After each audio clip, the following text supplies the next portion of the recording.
Ayat perlindungan ini, jamaah sekalian,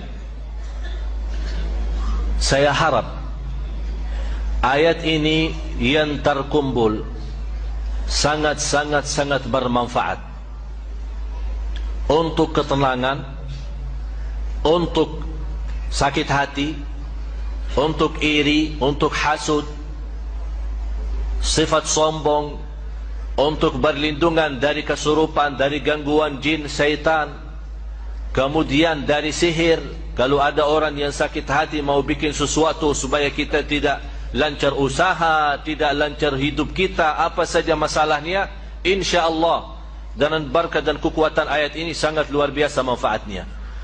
Termasuk untuk penyakit-penyakit kita. Kalau ada yang sakit, biarpun penyakitnya itu sampai kanker, insya-Allah disembuhkan oleh Allah Subhanahu wa taala. Dan ini bukan pertama saya bagi. Ini bukan pertama. Sejak saya di Madinah.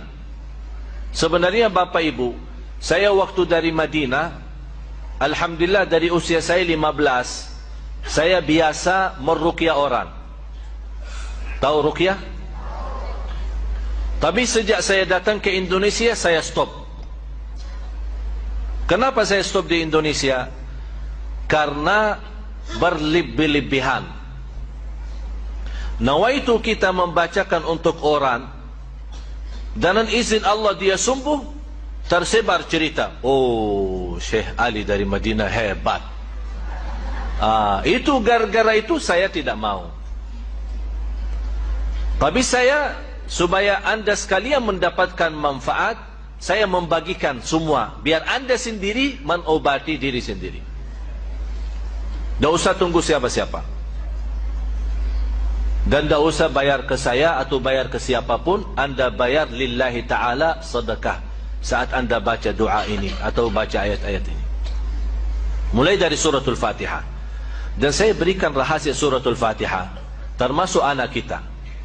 Bapak Ibu, kalau ada di antara kita yang punya anak, istilah bahasa kita nakal, susah, tidak bisa salat, tidak bisa rubah, tidak bisa menjadi baik. Saat dia tidur, boleh bapaknya atau ibunya membaca Al-Fatihah dekat telinganya berkali-kali. Berkali-kali dibacakan Al-Fatihah. Kalau bisa saat dia masih belum tidur, kita ajak sama-sama membaca Al-Fatihah tanpa batas. Berkali-kali, sampai anda merasa sudah ngantuk atau sudah capek, sudah stop. Tidak ada batasnya. Itu subhanallah sangat luar biasa manfaat.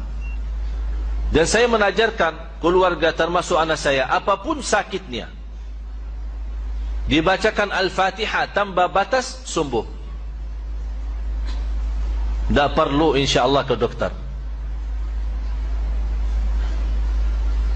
Jadi jamaah sekalian, Al-Fatihah memang sangat luar biasa.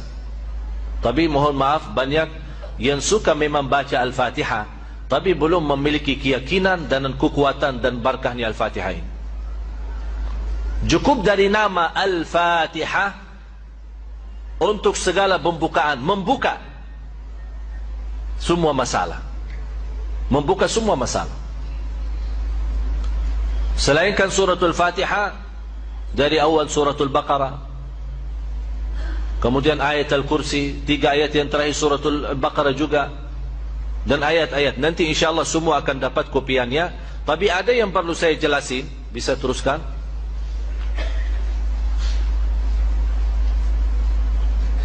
Ini 5 ayat suratul Baqarah. Terus suratul Baqarah masih ayat 20. Termasuk ini ayat khusus untuk hasud. Tapi tidak bisa, istilahnya tidak bisa hanya mengambil satu-satu. Diusahakan dibawa ayatnya semua. Dan tidak harus setiap hari. Kalau anda melihat, terlalu banyak ayatnya, nanti membuat malas, tidak usah setiap hari. Dia bisa seminggu sekali, setiap 3 hari sekali. Artinya diusahakan rajin. Jangan sampai tertinggal lama tidak baca. Sudah jelas? Terus ini juga ini untuk menolak hasudnya orang. Kalau kita punya usaha, ada orang yang suka iri atau suka hasud kita, InsyaAllah ayat 20 sama ayat 69 akan melindungi kita dari hasudnya orang. Terus ini juga termasuk untuk hasud. Jadi 3 ayat, 20, 69 sama 109. Ini semua ayat khusus untuk menolak hasudnya orang terhadap kita. Hasudnya terhadap hidup kita, bahagia kita di rumah tangga, usaha kita, apapun yang terkait dalam kehidupan kita sehari-hari. Terus ini ayat Al-Kursi sama ayat selanjutnya. Terus lagi. Teruskan. Ini semua ayat-ayat masih di suratul Baqarah.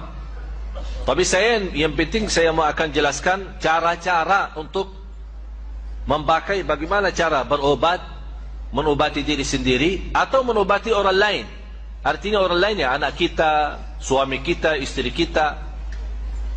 Udah mau azan. Ya, jangan kemana-mana, sesaat lagi kita kembali.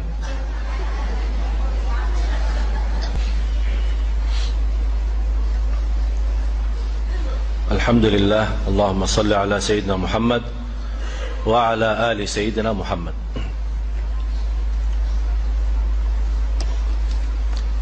Ya, terus ini juga termasuk ayat melindungi kita dari hasud. Surat An-Nisa 54.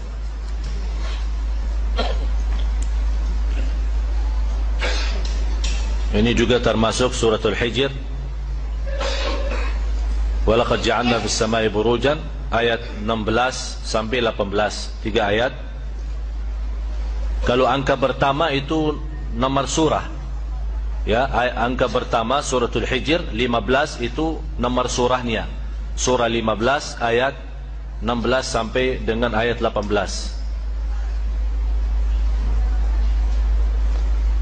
Kemudian dari surat Taha 23 ayat pertama, mulai dari ayat 1 sampai ayat 23. Ini sangat luar biasa manfaatnya bagi orang yang kena sihir. Orang pun yang belum kena sihir, mudah-mudahan dengan teruskan membaca ayat ini tidak akan bisa mengganggu dengan sihir. Terus ini masih surat Taha, surah 20 ayat 131.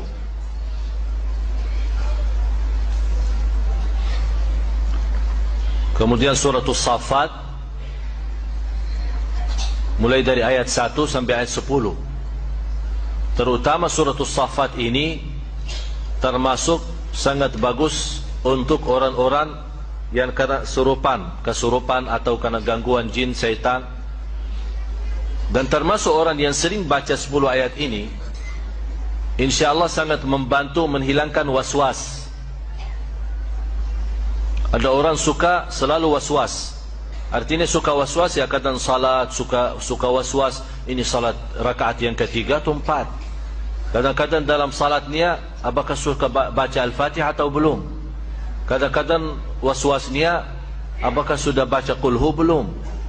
Kadang-kadang saking was-was dalam rukuk malah baca Subhan Rabbiyal A'la. Dalam sujud terbalik Subhan Rabbiyal Azim. Karena dia tidak mensadarkan salatnya, ya terbalik doa-doa ini.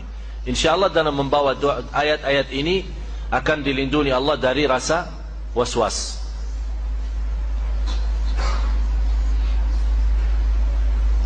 Terus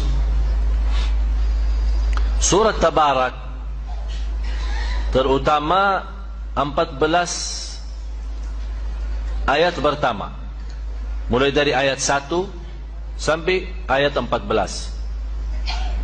Kalau bisa teruskan saja sampai habis. Kenapa sampai habis? Karena 14 ini memang untuk melindungi kita dari godaan, termasuk godaan hawa nafsu, termasuk juga dari hasud, dari sakit hati orang, dari iri, dari sihir, dari gangguan jin syaitan. Dan sekaligus kita mendapatkan, kalau kita teruskan sampai habis, akan mendapatkan perlindungan Allah dari siksa kubur. Berarti surat Tabarak, kalau boleh di antara ayat-ayat ini, kalau boleh yang dirajinkan dan teruskan baca setiap malam atau setiap hari adalah surat Tabarak. Selain suratul Baqarah, surat Tabarak. Dan saya pernah sampaikan, maksimal atau minimal kalau tidak bisa membaca semua ayat tersebut, jangan sampai lewat satu hari belum membaca 11 ayat daripada surat Al-Baqarah.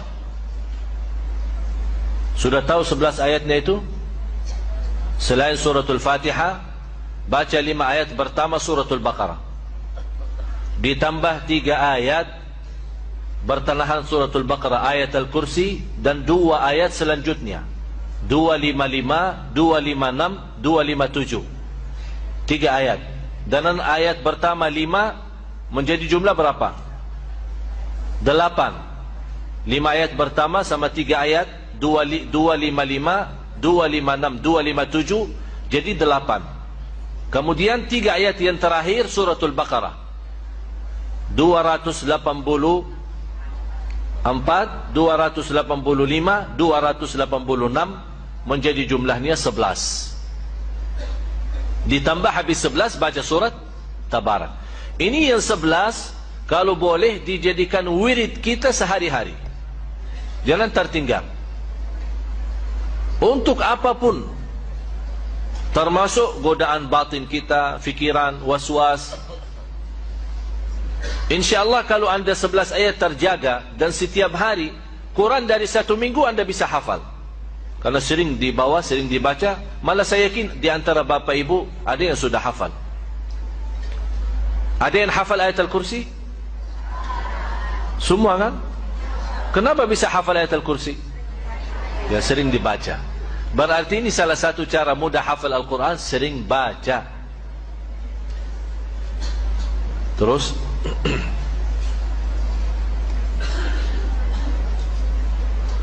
ini suratul Qalam.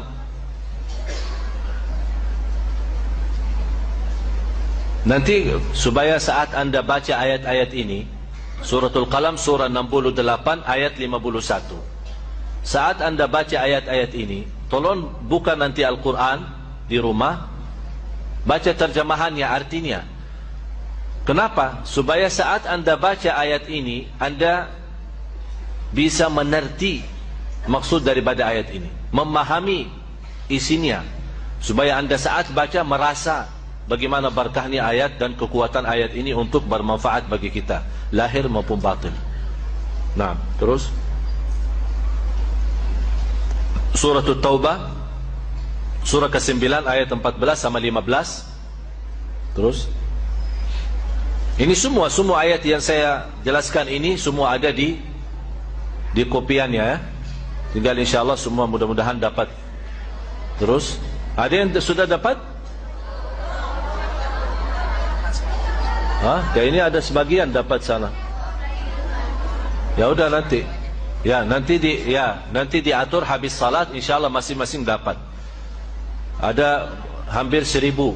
Mudah-mudahan yang tidak dapat kali ini insyaallah jangan khawatir.